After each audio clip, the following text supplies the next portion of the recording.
Can you hear now? Yes, sir.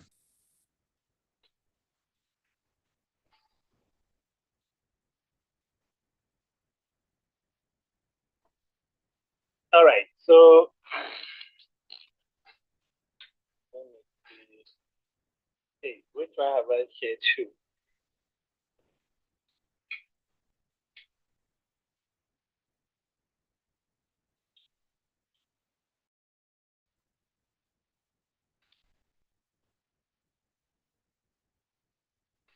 Hello, Jay. Which one are you seeing? Can you see the screen? Yes, we can see the screen. It's Properties of action potential, all or none. that's what you are seeing. Yes. Okay. No, let me share a different one. I wanted to do anatomy, but I don't Okay. when I shared. So let me stop this one. So stop sharing.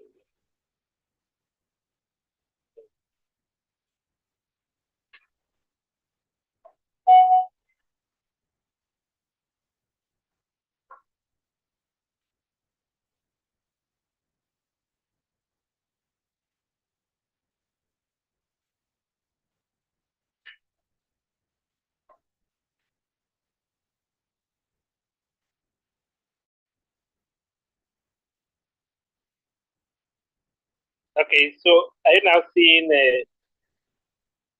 Are you now seeing brain? There is nothing on the screen currently. Has it come? Yes, it has. Okay. So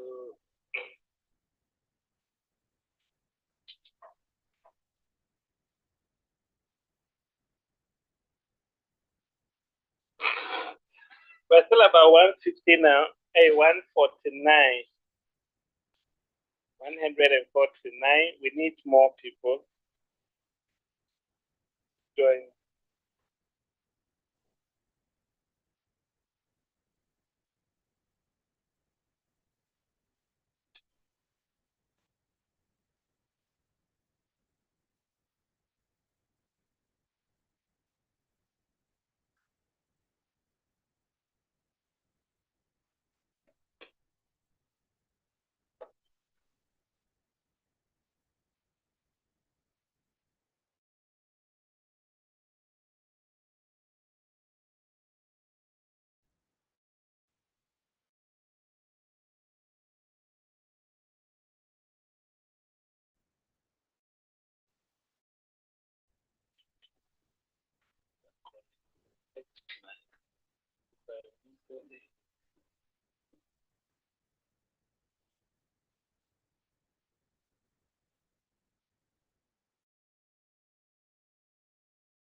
It will come from the internet.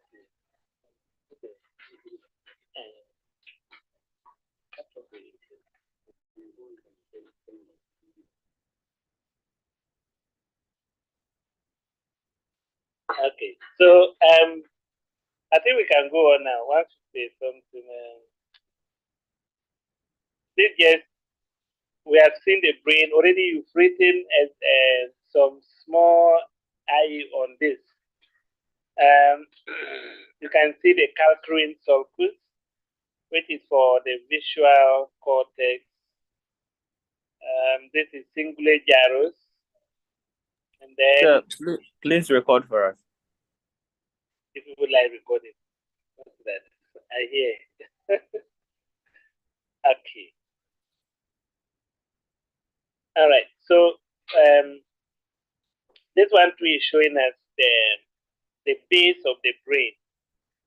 So you can see the pons area, the medulla, the midbrain. Then you have this is the optic nerve, and this one is the olfactory nerves that are lying there. You can see posteriorly here we have the cerebellum, which is also divided into two parts. We have the cerebellar hemispheres, this one and that one. Let me put it right up. Okay. So good. And then the cranial nerves are also there showing. So that is what, so medulla, pons, and midbrain.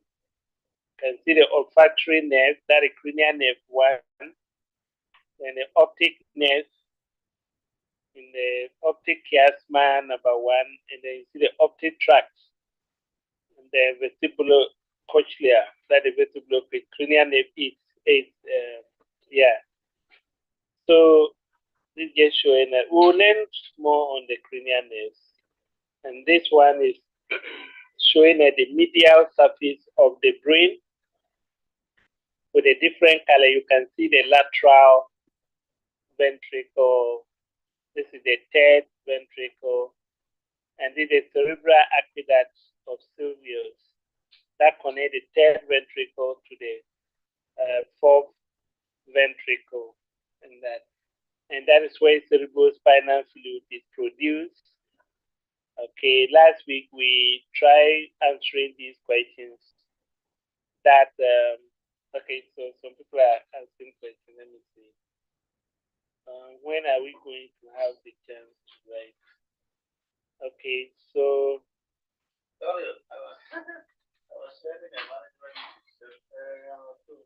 yeah.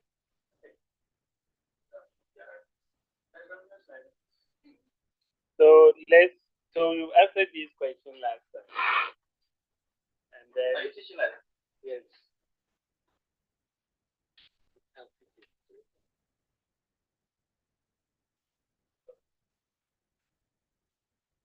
Okay. So today we're actually going to look at the spinal cord.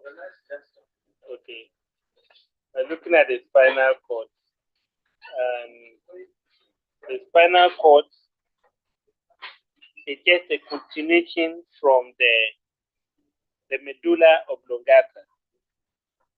When you have the cranial bone, and there is an opening that we call the foramen magnum, and there, the moment the medulla passes out the foramen magnum, they refer to it as the spinal cord. And so the spinal cord now extends from the foramen magnum all the way into the vertebral canal. And in adults, and this is very important, they usually terminate around L1 here, terminate around L1 vertebrae. In children, the spinal cord extends downwards to L3. Okay, L3. But as you are growing, it moves up and then becomes shorter than when you are still a child. So the spinal cord is situated in the vertebral canal, like I said. So it's in the vertebral canal, and like it's also covered, like the brain is covered with the meninges. Apart from the vertebral bone and then the intervertebral disc, it's also covered by the 3 meninges. So the same outermost, we have the dura mater, and then the arachnoid, and that of the pia mater. So that also covered these structures. So cerebrospinal fluid is also surrounding the spinal cord, just like the brain, in the same subarachnoid space, which is the space just below the arachnoid mater, or the space between the arachnoid mater and the pia mater. So there is cerebrospinal fluid there. Then, yes, so this showing us a picture of the spinal cord. So let me try to draw it here too. So you have from the foramen magnum, this is how it is. It becomes to taper down. Okay. So let's say this way you have the foramen magnum.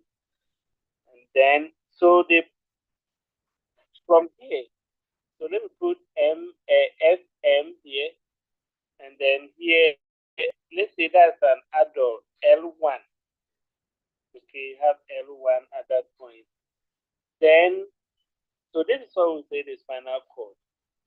From it, you have the 31 spinal nerve coming out from them, like pairs, like this.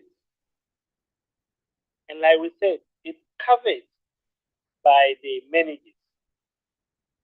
The outermost one extend all the way to the coccyx, that is dura mater, like this. Okay. Then the pia mater, the pia mater will line this one, the membrane, the spinal cord closely, like this, like this. They line it up closely, like that. Then at the point where it becomes tapered, it continues as a tiny one and even and attached to the sacrum. Okay, attached to the sacrum. And we call this one filum terminalis. So filum terminalis. The portion that becomes pointed, okay, here, we call it conus medullaris. Conus medullaris. Okay. Then you also have the pear. Let me use the maybe different color. Let's show you. Okay, so maybe a different color. Let me come.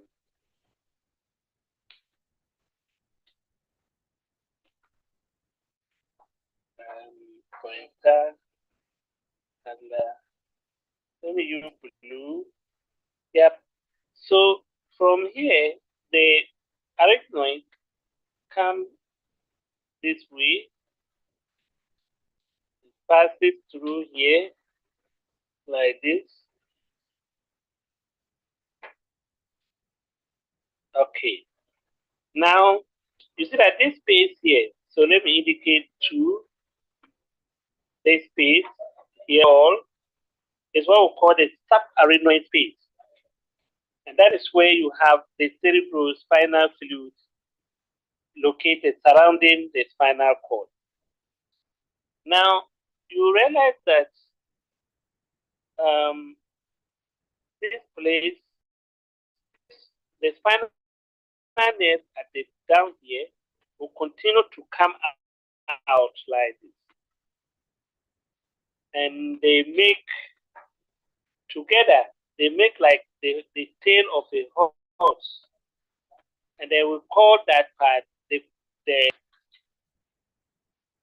cauda equina. So cauda equina. We'll get to those things. All right. Then, so this structure, that's the arachnoid matter, usually end around S2. Yes, so S2 there. Okay, and the dura mater, that one go down. Okay, to even the also around the sacral part in that.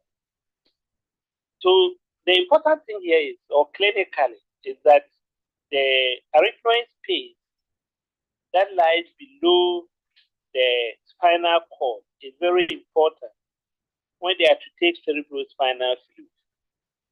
So because it shows that the spinal cord end around L1, that is the lumbar vertebrae 1.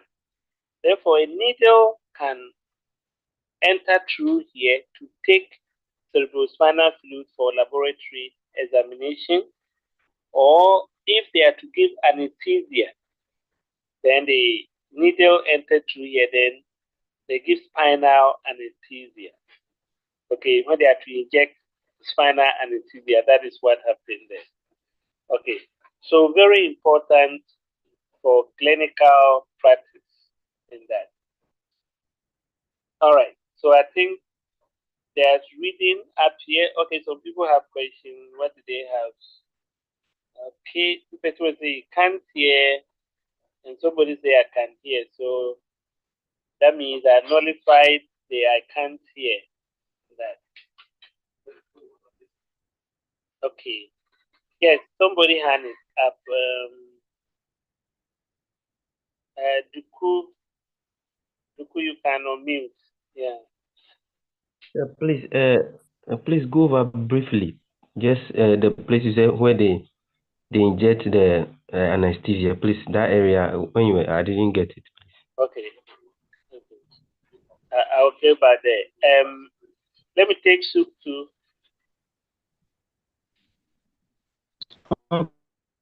Okay, sir. I want to find out whether when they give general anesthesia, that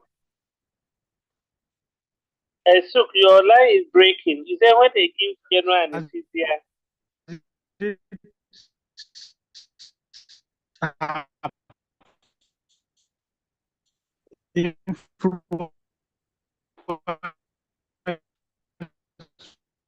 Oh,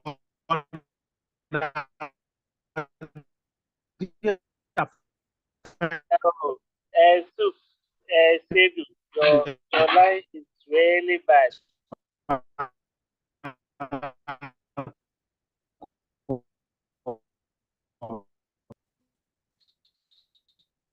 Can you send a message? Your line is really bad.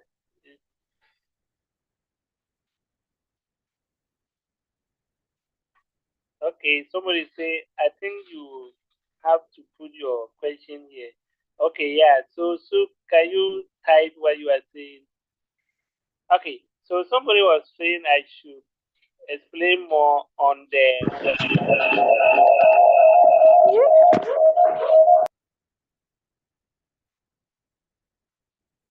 Abigail.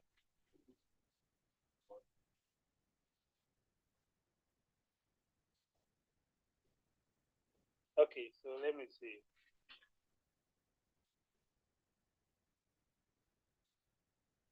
All right. So let me go back. Somebody was saying I should go back to explain the other one, the giving of the general what is that, the local anesthesia, that is spinal anesthesia. So I was like, look at this play. We said the subarachnoid space of the dura sac descended to the level of S2. So if you go to my drawing, okay, if we look at the blue color here, we say extend to what? S2. And then I'm saying that there's now a space here that we call the subarachnoid space. And this space contains the cerebrospinal fluid. So if they are to take cerebrospinal fluid, then if we know that in adults, it's around the lumbar, the spinal cord end around L, that is lumbar vertebrae 1. So it means that if the needle pass through below L1, so let's say between L3, L4, or between L5, L4, L5 intervertebral discs, there's high likelihood that you will not injure the spinal cord. That is what we are saying. So you can take cerebrospinal fluid from there.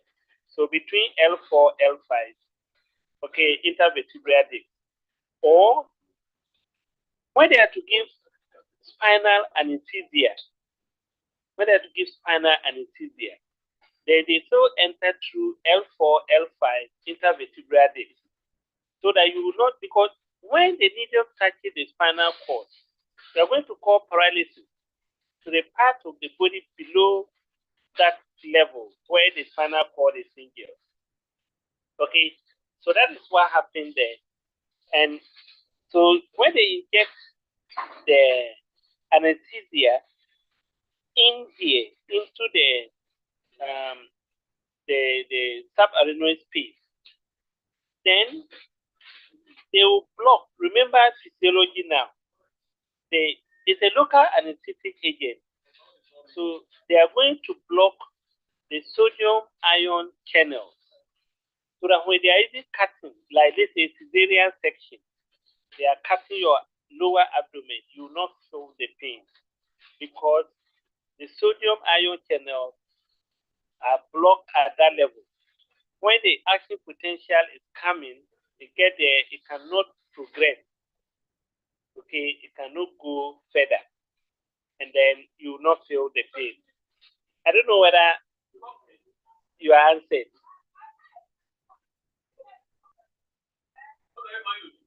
So Suki say, I want to know whether general anesthesia affects the spinal cord. Okay, so spinal anesthesia, what's that? The general anesthesia.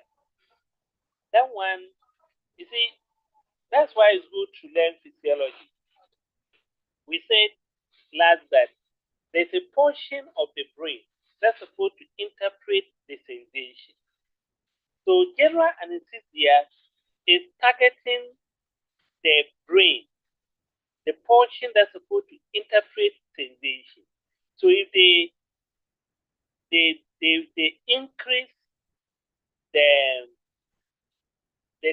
refractive period, let me say that, they prevent the brain from receiving the action potential, and then they make the brain inactive, like cannot generate action potential, because what happens is that the general anesthesia usually allow the influx of chloride ion, some of them, so that's the mechanism. So they allow the influx of chloride ion because they bind to chloride ion channel called GABA receptors. Okay, so gamma aminobutyric acid receptors in the brain. And so when those channels are open, they allow chloride ion to enter into the cell. And therefore, action potential cannot be generated. And the brain will therefore be dormant, and you'll be sleeping. Like the brain is not working, so it knocks you off and you are down. So that is how general anesthesia works. And not so that one is not based on the sodium ion channel being blocked in that. Okay, Suk, if you can hear me, that is how it is. Let me see. I think there are some other two questions. Okay, is there any long-standing problem caused by anesthesia? And then here, brain matter. What is that? Affect the, okay.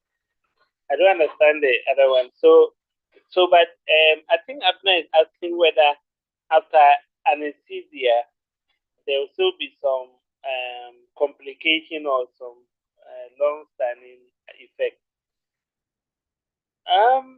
For now, well, if the complication come maybe during the time they give, fine. Maybe they are to give it, then it happened that they cause injury to the spinal cord. Well, it can be a complication. That one can result in paralysis and all that. So that is one thing that can happen. But I don't really get maybe other things that you are thinking of. The only thing that I heard many women complain, or anytime I'm teaching, women who receive local the spinal anesthesia complain that they still have pain after the delivery, after the surgery, cesarean section and all that for some years. But I don't know any research that is supporting that.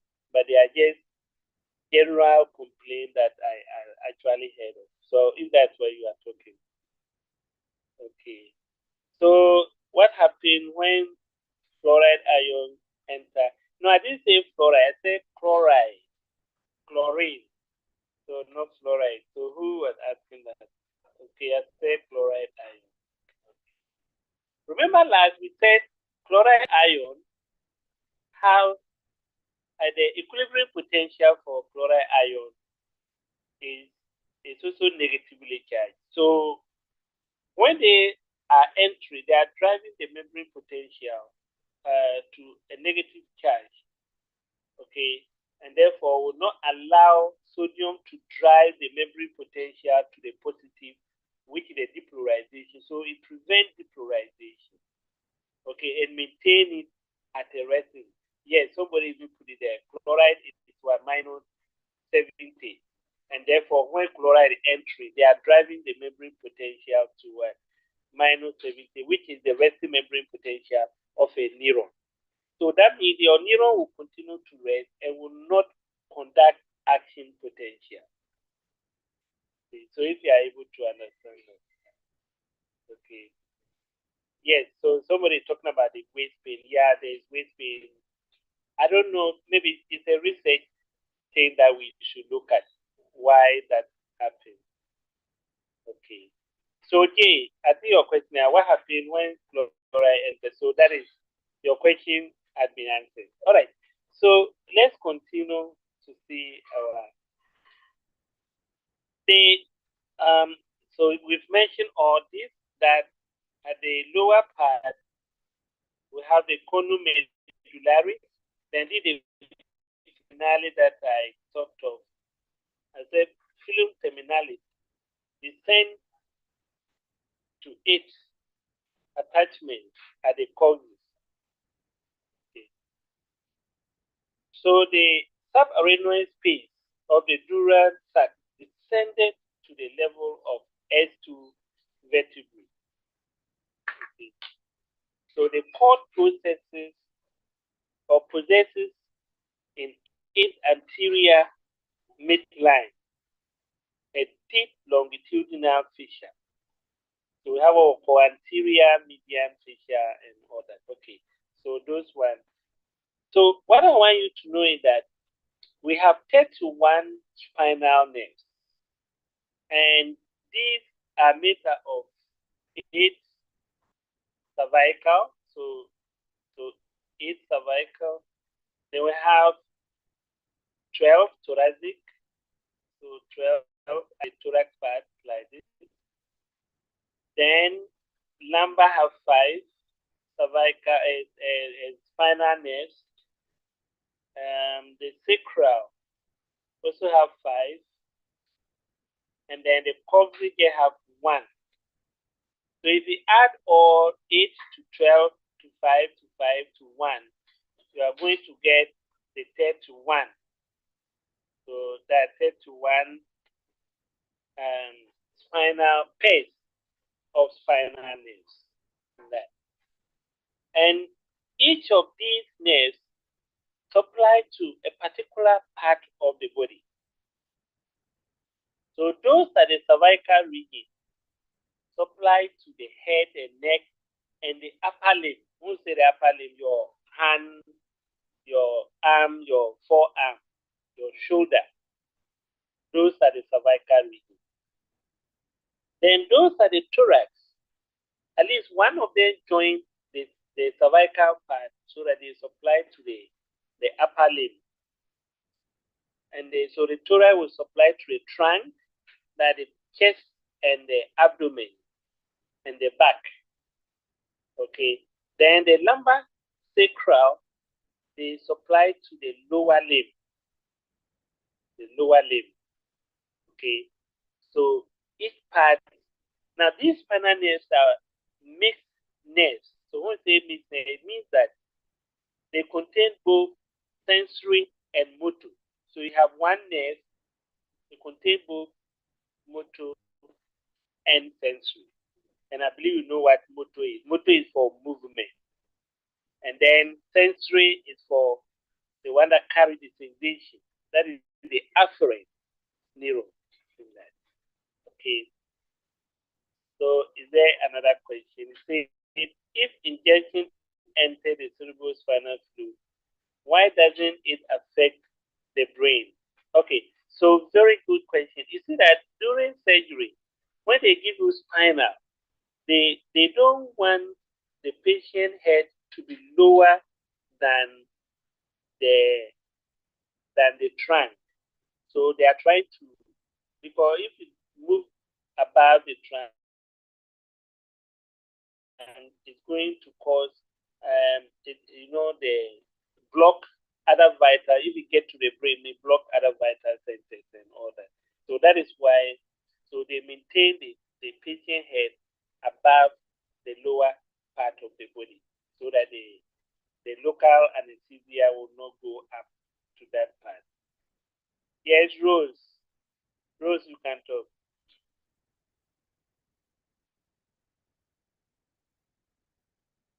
Rose, your hand is up, or is a mistake?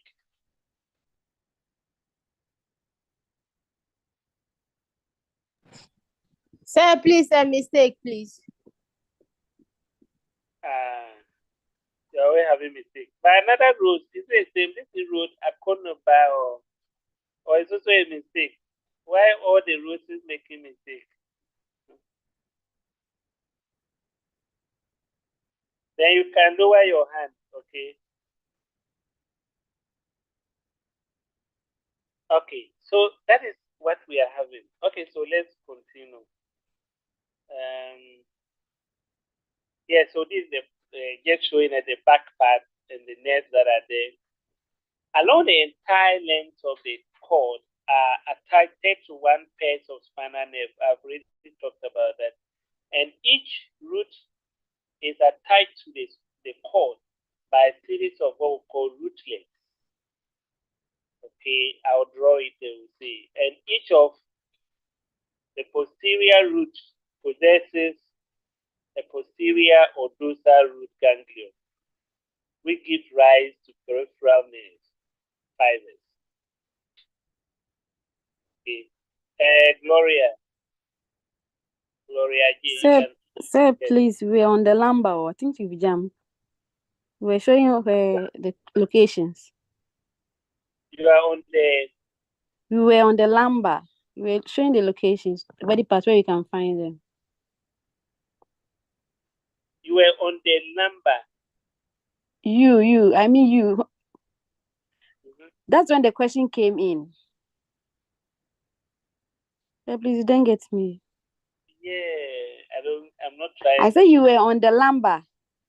Okay. We were discussing the lumbar, then someone asked you a question. I think you've jumped. Yes. Oh, okay. So, yes, so as for the lumbar spinal nerve, I don't know whether that's what you are talking of. So, the lumbar spinal nerve, and then the sacral spinal nerve, and even the causes, which is just one pair, they supply to the lower limb. All of them. Martina mentioned that. Let's go back there. So, you see, this is the lumbar. You see, starting from L1, L1, L2, L3, L4, L5. These are still L4, and this L5. Okay, so and then coming to the S, you see that they are there, and then the coccygeal is there. All these, they usually come together and then interconnect. When they interconnect, we call them plexus. When the spinal nerve interconnect, then we call it a plexus. Okay, let me spell plexus here. Let me write it like this. So this is what we are talking about. So we have about 4 plexuses. Okay, plexuses. That is, we have the cervical plexus, we have our brachial plexus, we have sacral plexus, lumbar plexus. So the brachial plexus supply to the upper limb, like I said earlier, and is made up of C5 to T1 spinal nerves. So C5 to T1. That means C5 spinal, C6, C7, C8, and then T1. That's their root. And they interconnect to form trunks. Okay, so the root will interconnect to form trunks. The trunk also interconnect to form what we call divisions, okay, they divide to form division. The divisions come together to form cords. And then the cords now give up branches. And the branches supply to the whole of the upper limb. Then when you come to the lumbar places, they are also like L1 to L4. They form the lumbar places. And I say places is when the spinal nerves interconnect. They form a network. That network, we call it places. So lumbar places is made out of L1 to L4. They interconnect, and that they supply to the lower limb, especially the thigh, and there may be some sensation to the leg. Then the sacral plexus is made up of L5 to S3. Okay, S3.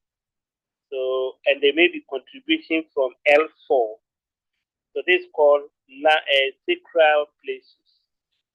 And that one supplied to it also supplied to the posterior part of the thigh, the whole leg, and the foot. It's innervated. When we say innervate, that means the nerve supplying to it. It's innervated by the lumbar and the sacral plexus. Okay. So those are, we call them plexuses. Okay, plexuses is the interconnection of spinal nerves. Okay, so we talked about this one. So say the spinal cord is composed of an inner. Now let's look at, if we cut like the brain, we say if we cut the brain, we are going to see the peripheral part will be gray, and then the inner part, the medullary part, is what is white, so called white matter. However, when it comes to the spinal cord, if we take a transverse section of the spinal cord, I'm going to draw it. So you are going, also you have to draw this, okay? When you go draw the transverse section of the spinal cord, transverse section of spinal cord, it's like this. And then this time, the inner part is rather the gray matter. So you have the gray matter, which is shape like this.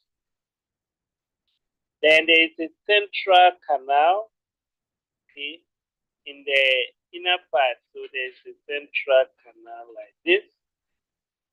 So this is the dorsal part, that's the posterior, and then this is the ventral part. You see that this part, the groove here, so let me get mark it here.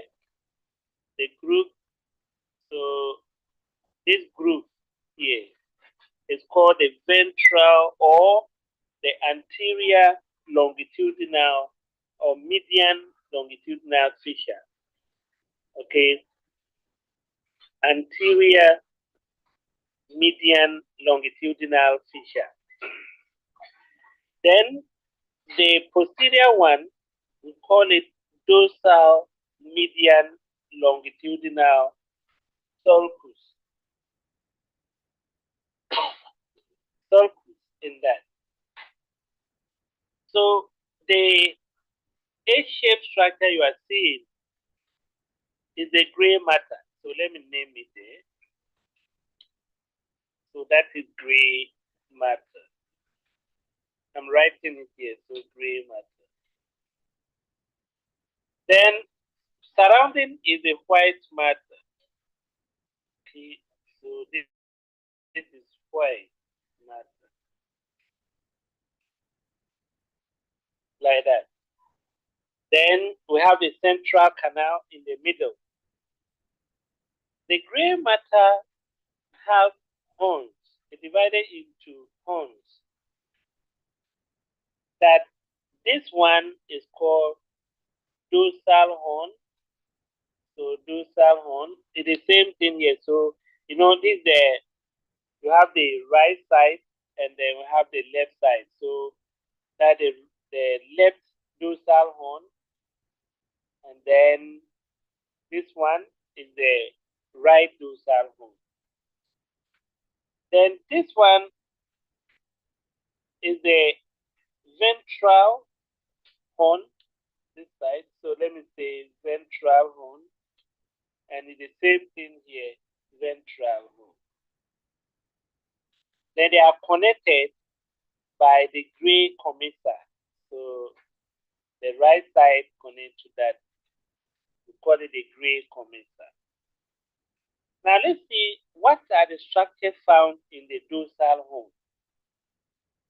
In the dorsal horn, we have the dendrites and cell bodies from the sensory neurons. Now I'm going to draw one other thing. Let's say this one. Okay, so here it is. We have dorsal, at the dorsal part, you usually have some neurons, sensory neuron entering the head. So let's say another one coming out this way. With the cell body outside, then the processes goes like this.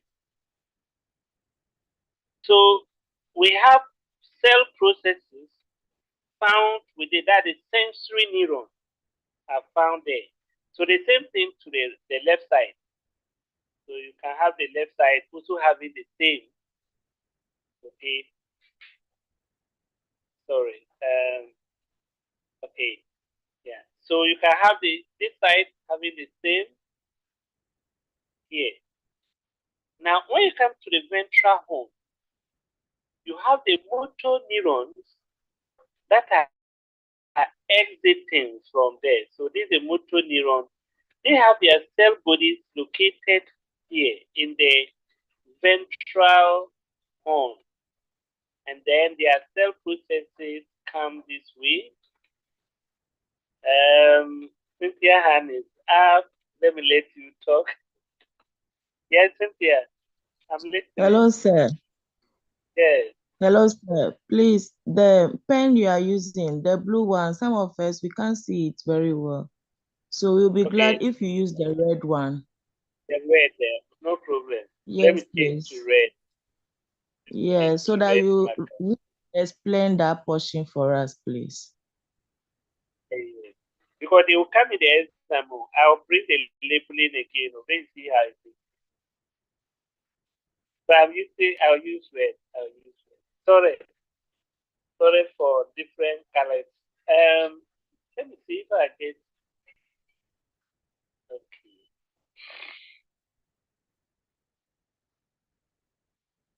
Okay. So I'm going to redraw the motor neuron. Very good. So this is the motor neuron, and then the cell bodies are located here in the ventral horn. Another one is coming here. So you can have many of them, and their cell bodies are within here. Okay, their cell bodies are here. Now these will come together. The two, that is this one and then this, they are now come together to form one. And that is what we call spinal nerve. So you see that the spinal nerve is now made up of the sensory neurons, that is here, that is we call it the dorsal root. This one, that would be the dorsal root. So let me put DR. So D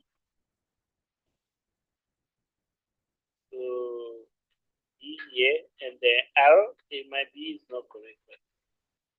Yes. So D, okay, DR, that means dorsal root.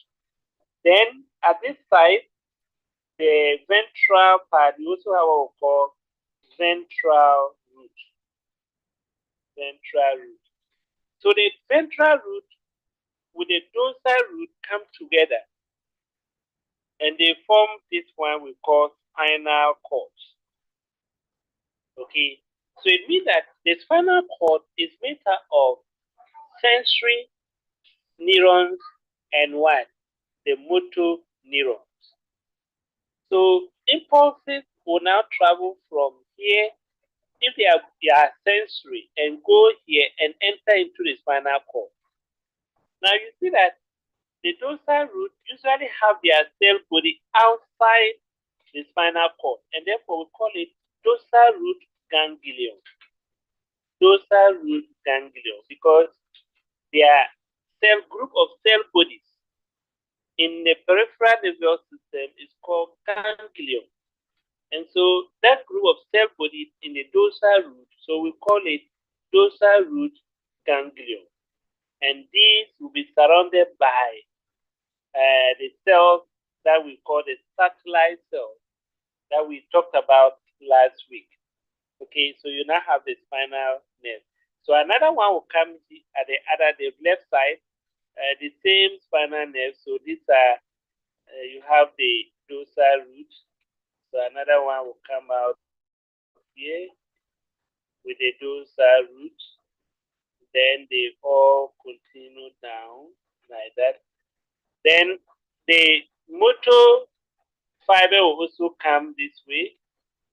Another one, a lot, that is ventral root, and with their cell bodies here, located inside here. And then you now have the spinal nerve that is formed by these two combinations like this. Okay, so this is what we are talking. So, and this spinal nerve, if it's coming out below, let's say, L1, then we say this is lumbar spinal nerve 1. So that's why this one will be L1 spinal nerve. So L1, we're just using an example. Let's say it's coming below L1 vertebrae. So that is L1 spinal nerve. And then if it is below L2, then that is L2 spinal nerve. And this will now divide again into what we will call dorsal ramus and ventral ramus. And the dorsal ramus innervates the back, while that of the ventral ramus innervates the anterior part of the body. So that is the spinal nerve we are talking about. And then the spinal cord with the spinal nerve, how it is formed. So the spinal cord, so we explained here, we say it's composed of an inner core of gray matter and is surrounded by the white matter. I've drew that. Then we said the gray matter on cross section is seen as A-shaped pillar with anterior and posterior gray columns or horns. So that is gray horn that we talked about. Okay, so if you read, you say small lateral column or horn is present at the thoracic, and then an upper lumbar segment. So that is of a different explanation. Don't worry about that. The amount of gray matter present at any given level of the spinal cord depend on the amount of muscles innervated. And the gray matter, like we said, the dorsal one, they are formed by cell bodies and dendrites of the sensory neurons, while the ventral one contains the cell bodies of the motor neurons. So that gray matter is thicker at the cervical and then lumbar region. The regions of the white matter is equally divided. Okay, so let's go to see the white matter. Now, if we take this one as our sample we are using, you see the gray matter is there. Then surrounding here like this is white white all over. So that's the white matter part. It's also divided into columns. So you have this is a halfway, so this is the left side. This one I'm going to put D there. This part is called dorsal column. So I've put D here. So the D means dorsal column. And then this one is lateral part. So we call it lateral column. Maybe extend all the way, let's say up to here. Then we have this side called anterior column or ventral column, like this. So let's say this one to be divided here. So this is lateral, and then this is what? Anterior column. Okay. Now, so you see we have lateral column, anterior column, and all that. Now, the white, we already talked about what is in the gray matter. The gray matter contains cell bodies, contains dendrites, and all that. What of the white matter? The white matter contains the ascending and descending fibers, and they are myelinated. And because the central nervous system, they are myelinated by oligodendrocytes. Okay, and they contain the descending fibers and the ascending fibers. Now, the ascending fibers are sensory neurons. They are sensory because they are sending information upwards to the brain. They are the ascending fibers.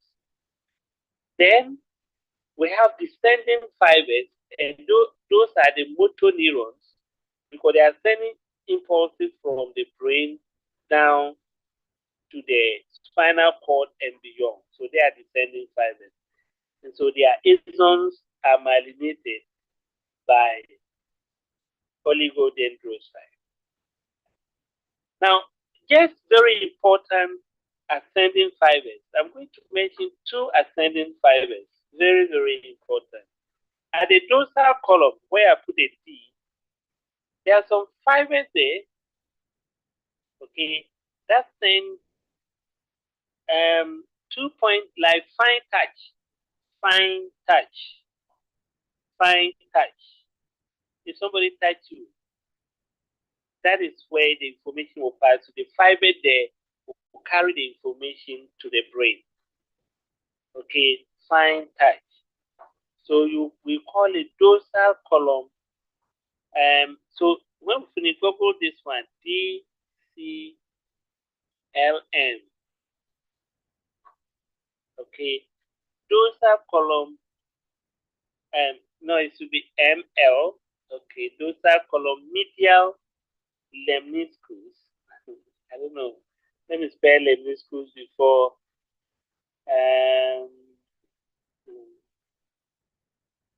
Okay, lemniscus. Okay, dorsal column medial lemniscus pathway, and this is for fine touch. Okay, fine touch. Dorsal column medial lemniscus pathway. So when you go read about it, dorsal column medial lemniscus pathway, it's for fine touch and 2-point discrimination as well as vibration. Okay, vibration. When there is something vibrating on your body, it's carried through that point. Okay.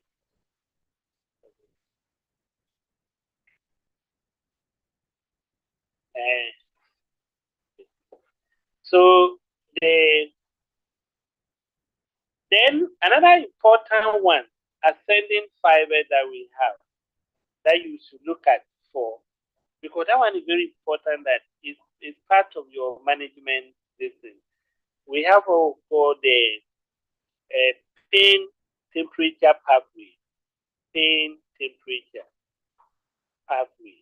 So it means this is the pathway that carries pain and temperature. So it is usually around the lateral part, so and then the anterior portion. So usually we call it anterolateral spinothalamic spinal thalamic pathway. These people will say I'm going spinal thalamic. Okay, anterolateral spinal thalamic pathway. Spinal thalamic. So these are the two pathways I want you to look at. This number one, fine touch. And then number two, pain temperature pathway. Spinal thalamic. Okay. Spinal thalamic. In that. Okay. Then there are a descending pathway. I'll just give you only one descending pathway, which is the motor pathway, very important pathway. It's coming from the Roman number 4. That is the primary motor cortex. Primary motor cortex. Okay. So that one is called corticospinal pathway. From the cortex. So corticospinal pathway. Okay. And that one is the one that brings in down all motor activities coming from the primary motor cortex of the brain. That is the precentral gyrus in the frontal lobe. I hope some people are not sleeping. Okay. So, yeah, let me see. There are a lot of questions. I've seen 11 questions there or chat messages. But if you have questions too, you can raise your hand. If it gets entered the cerebrospinal fluid, why doesn't it get replaced? I explained this one already. Somebody said thank you. So please go over the function of the nerves again. Okay, I'll do that. Then fight the cycling the portion as you explained. Please. Yeah, I don't understand what you are saying. Cynthia is saying, please, some of us can't see the blue. Okay, I've done the changes. So please change your pointer. I've done that. So your question has been answered. And somebody say exam. Yes, you have to write exam. Don't sleeping, please wake up. Yeah, give you know them,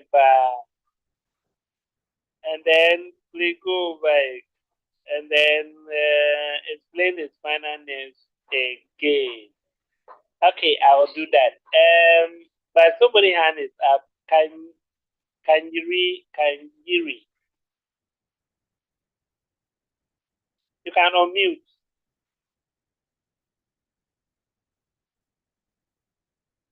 Unmute yourself, or it's a mistake.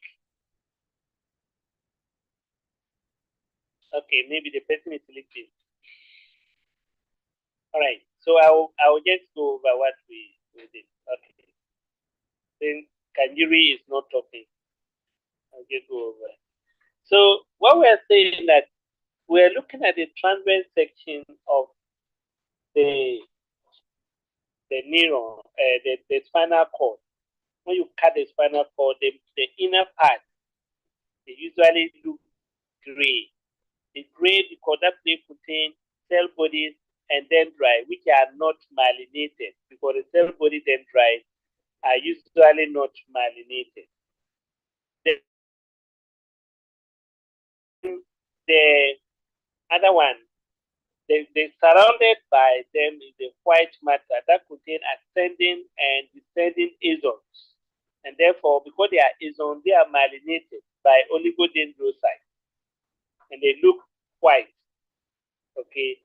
And there's also a central canal in the gray matter. So the dorsal column, the one that the white matter is divided into columns. So you have the DD, that dorsal column, the LL, that means lateral column, the AE, that means anterior column.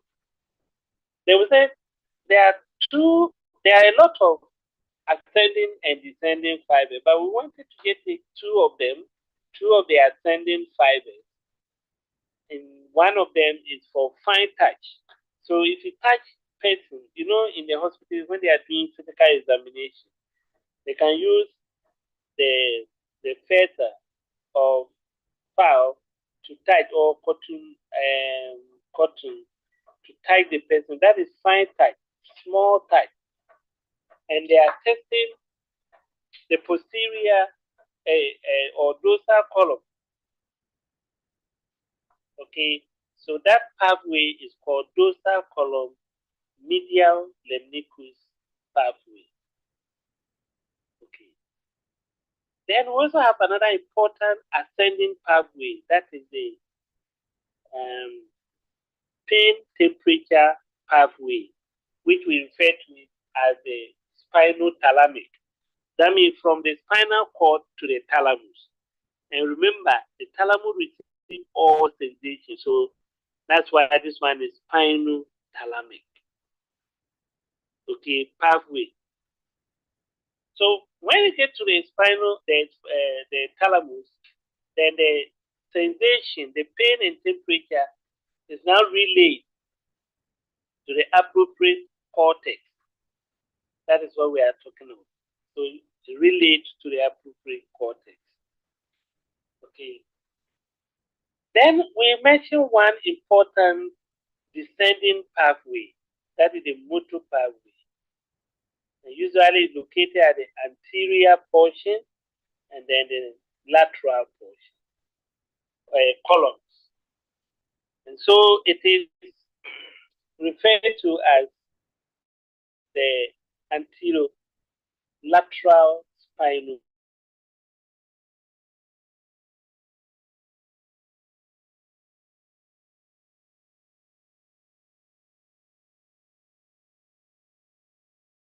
What cortex to the spinal cord? So we call cortical spinal pathway. So cortex. So cortical spinal. I'm writing it so that spinal pathway. So cortical spinal pathway. And that one is for what? Descending pathway, which is the motor pathway. Okay, let me see. Two people have questions. Okay, Eunice is saying very necessary for the for me to repeat it. And then when we meet on campus, kindly teach the neuroanatomy and neurophysiology again. Hey, hey, hey. You don't get time for that. Then this one to say, please, I am at sea. I am you. Hey. And they come to learn it. We are in sea. Okay. It should be in sea by now. You should be having lectures. Okay, that is just by the way. Yes, so all these have been explained. We say the white matter is subdivided into anterior, lateral, and posterior white column of nucleus. The white matter consists of a mixture of nerve fibers, that is neuroplia, and blood vessels. The nerve fibers are arranged in nerve bundles called tracts. Remember, we say when you have axons, bundle of axons in the central nervous system is called a tract. Okay. Then we have the ascending tract, descending tract, and then we even have intersegmental tracts. And why is it white? It is white because of the myelination of the nerve fibers. So this is how it is. So you can see dorsal column.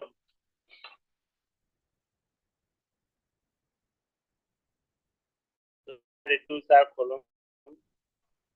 Then look at the anterolateral.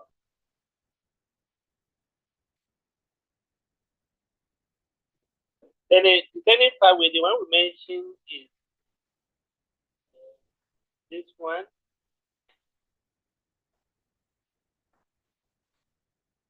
Okay, that's one there.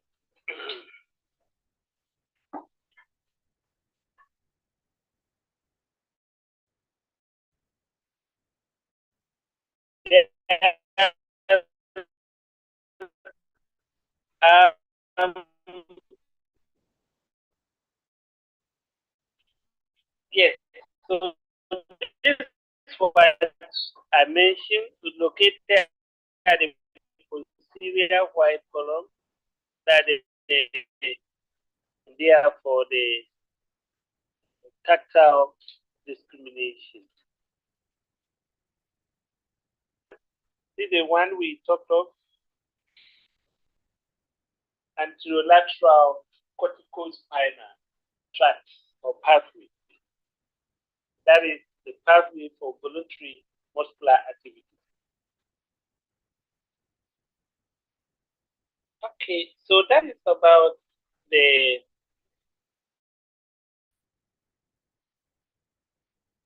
spinal cord. Any question? Any question on spinal cord? The place I was asking for a repeat on the structure of the spinal cord. You mean the transverse section? Okay.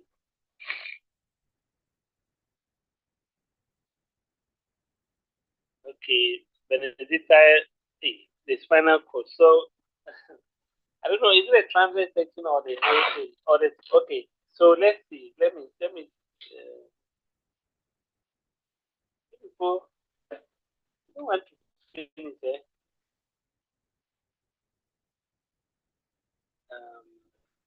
So we are going to draw it again.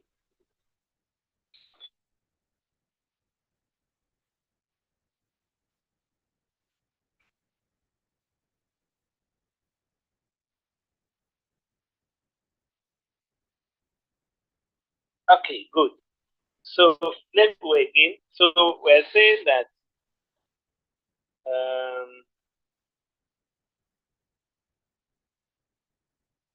we have the spinal cord cut. Oh.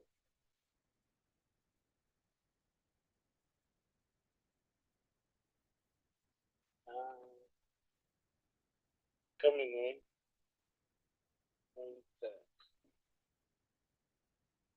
We have a spinal cord like this.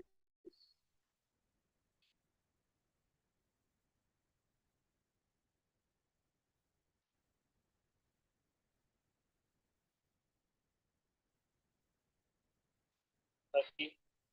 Then you have this one. This one. So you are going to draw it like I said. Make your own drawing. Sure. Yes. Yes. So please, after you have drawn this one, I suggest you use a different ink for the circling and then the drawings, the arrows, so that it will be clear. Okay. Okay.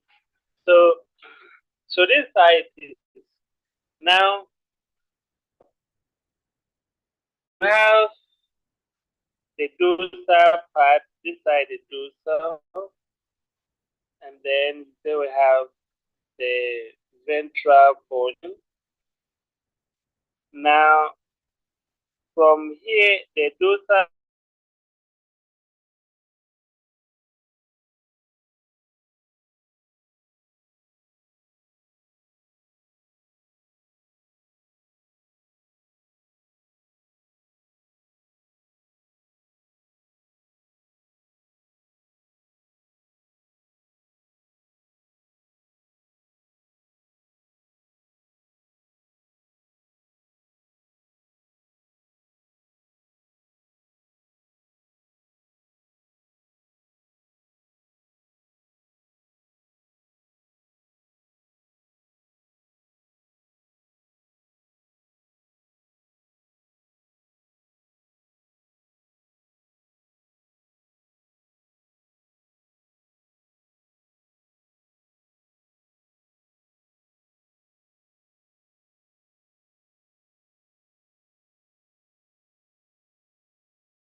Abigail.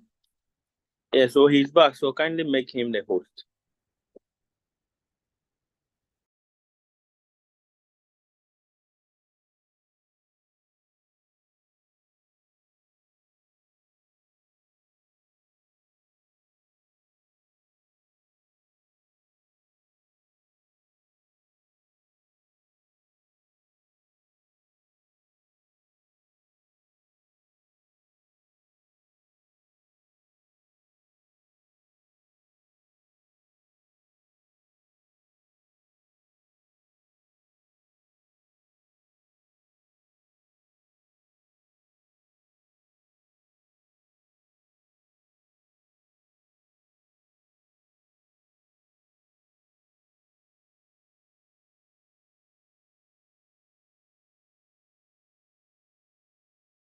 Jay,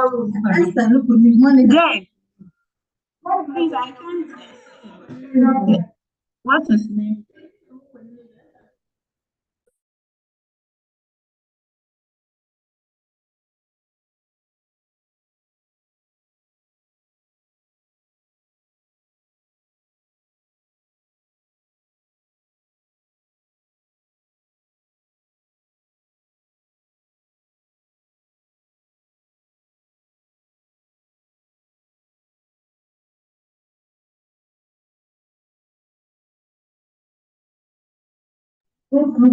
Jay, please, I can't see. Doctor. What's his name there?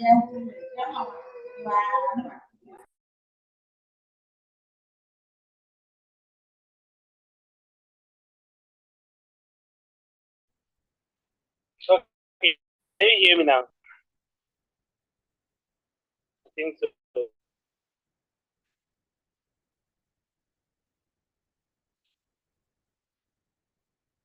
Yes, we can hear you. Okay. Abigail, I think Abigail should make you the host, then we can talk about. Okay. Yeah. I don't know. The internet has started misbehaving like that again. Okay. So now you can see the drawing. Let's continue.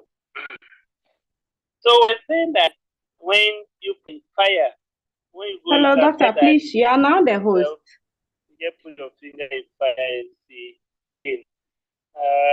What happens to the so the film pass through these neurons. These are the cell bodies. This is the axon part of it. Then so they are sensory. Then from the brain, hey, what is happening? There are a couple of things.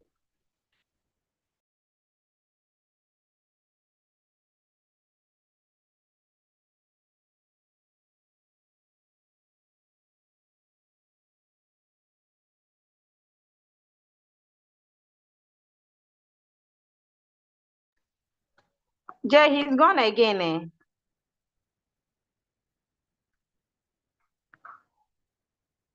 Yes, yes. Oh.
Abigail, he is back. So kindly make him the host.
He's gone again. I don't know.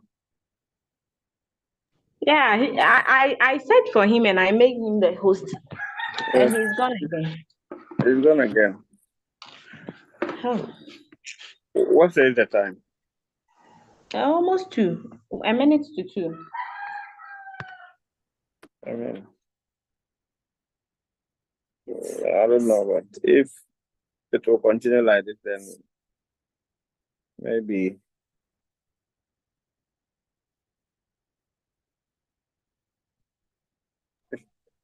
Okay, let's call him and see what he'll say. Okay.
Hello, Jay. Please, Sir is trying to reconnect. So if he's not able to come back again, then we will close for the day.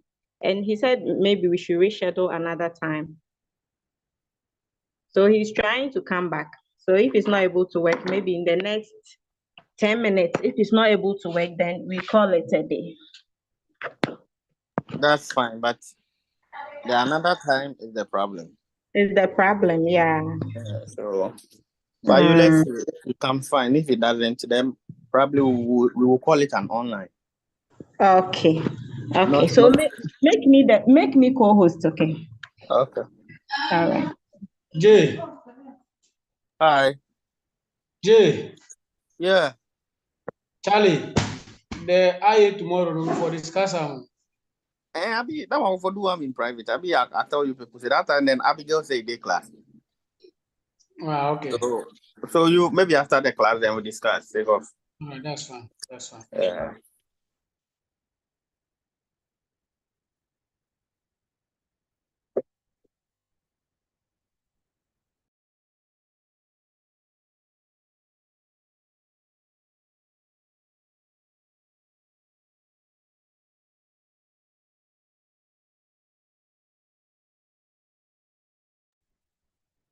If you know your leg is on sales network, please remove it. Yo, because he said it. So you guys. Remove your leg, please. He said people want us to close. That's why the network is just doing that. So let's see, maybe in the next 5 minutes, if he's not able to join, then. Now everybody can talk. So The brain is tired. The brain is tired. We can't. Anatomy. Brain you guys, break. are you guys aware you are likely to write an IA tomorrow morning in the 7? So let's go and start the morning. So we should go and rest.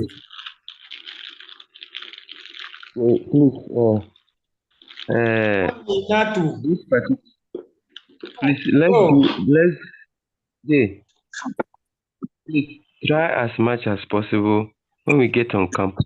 Something should be done about the time of anatomy. It will do all because in the afternoon, learning or receiving anatomy is not the best. Anatomy should be in the morning to help all of us. If you are not talking, mute your mic.